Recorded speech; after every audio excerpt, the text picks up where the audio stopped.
સુરતની સ્મીમેર હોસ્પિટલ ફરી વિવાદમાં આવી છે। દર્દીઓ સાથે અમાનવીય વ્યવહાર કરાયાના દર્દી દ્વારા આક્ષેપ કરવામાં આવ્યા છે।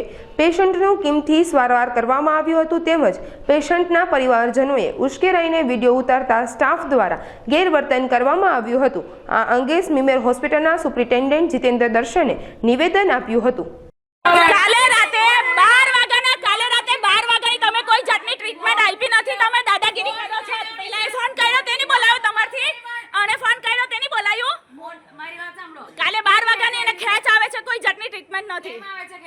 તમને ખબર અમે ડોક્ટર છે? દારૂ નહીં પીધું ને, દારૂ પીધા હતા અને દારૂ નહીં મળ્યું ને એટલે આવે છે। તે તમારી ટ્રીટમેન્ટ આપવી જોઈએ ને। હા, રાતે તમે ટ્રીટમેન્ટ નહીં આપી। વાંધો નહીં,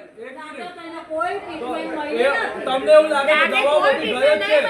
અરે આખી રાત એમ જ બેહી રહ્યા, હવારે લડ્યા ને ત્યારે બાટલો ચડાવ્યો તમે લોકોએ। આખી રાત એમ જ રહ્યા। અત્યારે નીચેથી તમારા ડોક્ટરે કીધું કે ઇમરજન્સી કેસ છે ત્યારે તમે એને ઇન્જેક્શન આપ્યું। તમારા એક ડોક્ટર અલગ કે એક ડોક્ટર અલગ કે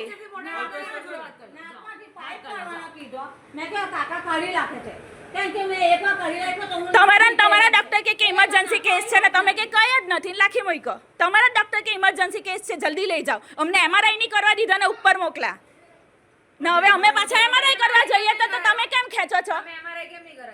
અમને આપણો તો અમે આયુષ્માન કાર્ડમાંથી એમઆરઆઈ કરાવવાના હતા, તમે લોકોએ પૈસા માંગ્યા તો તમારે કહેવું જોઈએ કે ઇમરજન્સી છે। અમને કઈ કીધું જ નથી। તમે કોઈ કીધું જ નથી કે ઇમરજન્સી છે। તમે નથી કીધું કે ઇમરજન્સી છે। કાલે તો હું બોલ્યા, કેમ નથી વાત કરવી?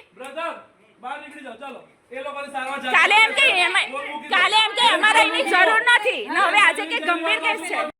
આ વિડીયો હમણાં મેં જોયું મીડિયા વતી અને મારા જે આરએમઓ સાહેબ છે એને મને મોકલ્યું છે અને એને પાસેથી પ્રાથમિક જાણકારી લેતા મને એ ખબર પડી છે કે દર્દીની ટ્રીટમેન્ટ ચાલતી જ હતી।